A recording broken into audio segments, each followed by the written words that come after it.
Hello, Paul Hamilton here for iPad Monthly. Let's take a look at what we're making today. I came across this graphic. Basically, it's about explain everything, but it's kind of how to make some origami or some paper folds, and I was really impressed with it. At the same time, my students were starting to make um, how-to books, ebooks, and I thought this was a great kind of skill that I could actually give them to get them thinking about the steps and slowing down and the procedure part of it and so forth. So I've started creating one. And one of the things our students are doing is trying to acquire those skills required to do a really great job of it.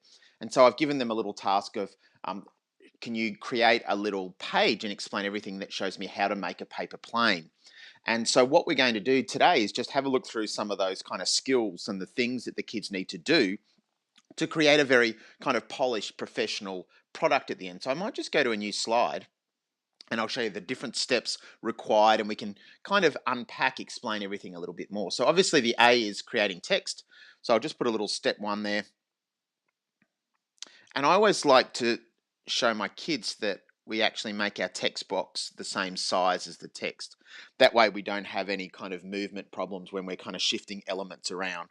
And then let's just bring a photo of one of the images that we took. Always encourage kids to take the photos in their camera roll and not in explain everything. And then you can talk to the kids about these different cropping tools and so forth. So I'm just going to make the paper plain. That will do for now. Bring that in and we'll bring that there. That looks pretty good.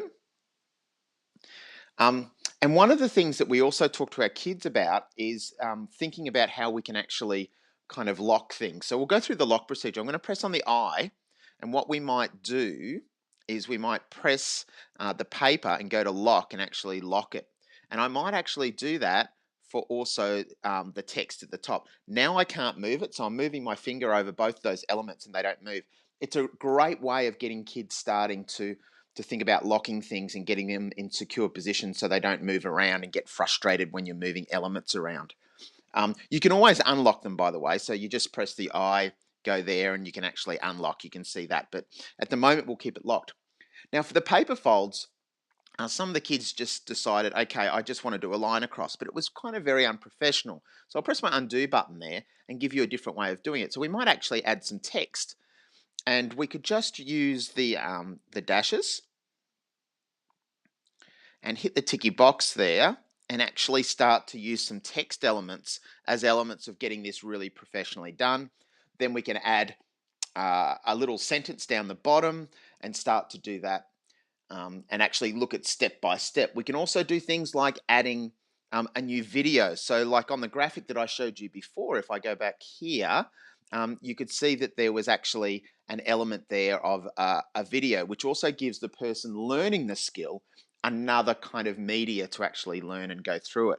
So some really, really great little things here that we can actually do.